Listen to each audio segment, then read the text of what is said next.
Friends అందరికీ నమస్కారం అండి. ఇప్పుడే అందిన వార్త, తెలంగాణలో మరో బాంబు పేల్చిన ఎమ్మెల్యే, భారీ కుంభకోణం మంత్రి వెలుగులోకి అంటూ లేటెస్ట్ అప్డేట్ అయితే వచ్చిందండి. ఆ వివరాలు ఏంటనేది వీడియో రూపంలో తెలుస్తున్నాం. వీడియోని పూర్తిగా చూడండి, కంప్లీట్ ఇన్ఫర్మేషన్ అయితే అప్పుడే అర్థమవుతుంది.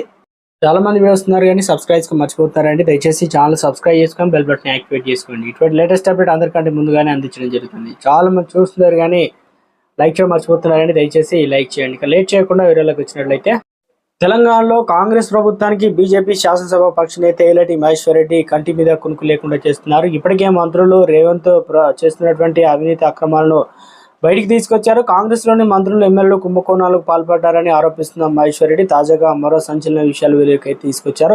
ఖమ్మం జిల్లాకు చెందిన సీనియర్ నాయకుడు మంత్రి పొంగులేటి శ్రీనివాసరెడ్డి లక్ష్యంగా తీవ్ర ఆరోపణలు చేశారు. భారీ కుంభకోణం జరుగుతుందని, దేశంలోనే భారీ అవినీతి కుంభకోణం పొంగులేటి శ్రీనివాసరెడ్డి చేశారని బీజేపీ శాసనసభ పక్ష నేత ఏలేటి మహేశ్వర్ రెడ్డి ఆరోపణలు చేశారు.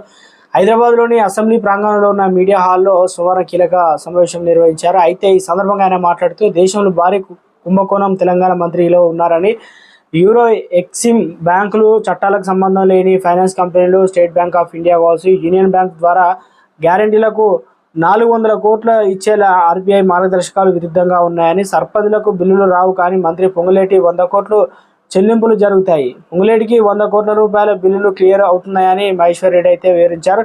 ఈ కంపెనీకి చెందిన కుంభకోణం ఇది. ఇలాంటి కుంభకోణం ఉన్న మంత్రి పొంగులేటి శ్రీనివాస్ రెడ్డి మంత్రిగా అనర్హుడని మహేశ్వర్ రెడ్డి సంచలన వ్యాఖ్యలు అయితే చేశారు.